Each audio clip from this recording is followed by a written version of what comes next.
Good evening, and thank you for joining us, Jaime. You were part of the panel discussion on the Idrica Water Security Seminar, specifically on Middle East, where you were joined by David.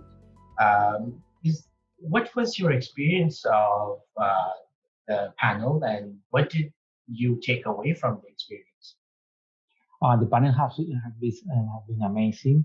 I think that as David as me has been complementary messages, so it has been rich for the audience. David has talked about physical security in the access of water in different countries, and I have talked about the technology that we should use to be transparent with the government, transparent with the citizens, to be efficient with the resource that is we have lack of resource, and to be resilient when we have a crisis. We should be able to manage this crisis. And today we have COVID crisis, and we have talked about how technology can help in COVID crisis. It has been an amazing day. Do you want to quickly elaborate on the COVID situation? Because I think that is very useful and of interest to the people around the world. Yeah, of course. When we have COVID situation, we have technology to remote management of infrastructures. We are able to make fast things and clever things for the customer, for the service, or for maintaining the service. For example, we can deploy a social tariff in a fast way. We can, for example, to analyze the patterns of consumption to know where the people is or not with smart metering, and this can help to distribute the people in the hospitals. This can help to know how the people that live alone and they are old people, maybe they have not consumption in all day, and we can alert the familiars, or we can know that at 8 o'clock in the evening everyone is clapping to the sanitars, and at this moment the network is changing, and we can analyze this change and maintain the constant pressure of the network because of we have digital twins to do that. So we have a lot of technology that helps in COVID situation to be resilient and to work from our homes and to manage the service from our homes.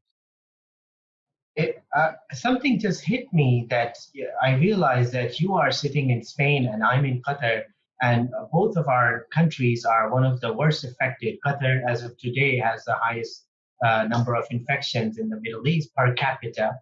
And it just hit me. It's fascinating to see that while all of us are relying on doctors and the frontline healthcare workers, we completely miss on how some of the infrastructure things in the background are working. For example, who's bringing me tap water at home?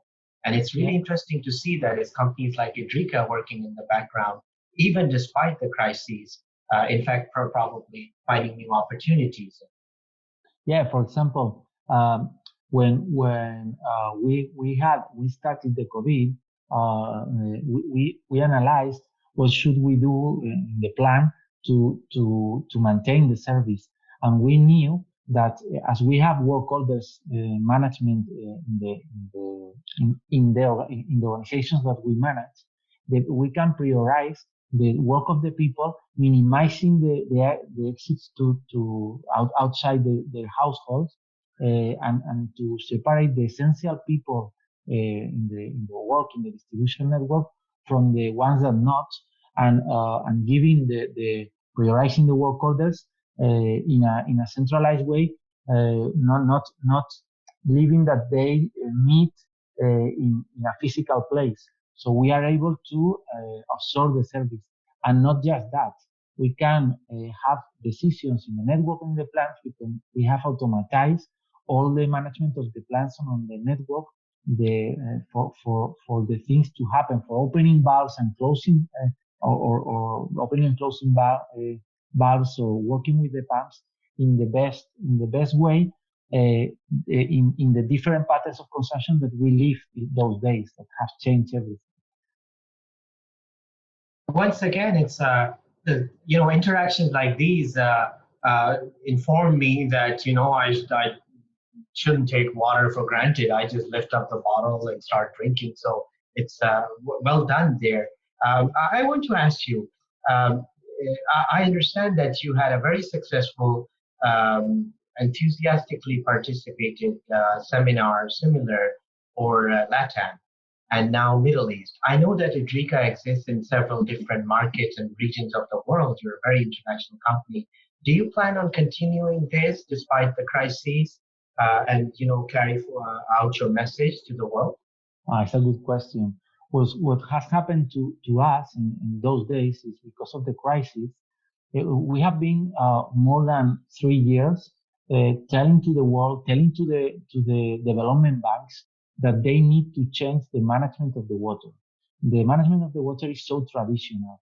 It depends on people, yes, people that have the know-how and have more than 55 years old. So usually these kind of people know how the network is working, and everything depends on the know-how of these people. We need to have a system that supports what's happening in the network because it's working all alone and the know-how is in the system.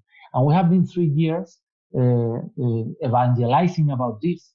So we have contracts where there is people inside the companies or inside the administration that they are evangelistic people that have decided to change the processes in their companies. What's happened today is that those people is ready for this crisis and the other people is not. So what's happening to us is that all that people that we know in the world and that we have been explaining these things the last 3 years are coming now to us for us to help them in the situation today. So we are not going out from this country. We should help these countries to have a digital transformation of the water sector. We have been doing this for 12 years, and this is our business and what we know to do. So we are going to help the world to be better. That's true, Jaime. Also, let us be mindful that humans tend to be defensive to change. They resist change, and all of us defend our roles we play. So there obviously is a bit of resistance that you probably face because you are coming with a new approach of data and efficiency and automation and analytics. And so, but, take pride in the fact that your work is impacting the quality of life of people around the world. And that's something very commendable. I thank you for your time for this interview. Okay? Thank you to you. Thank you to you, Thank you. Salma.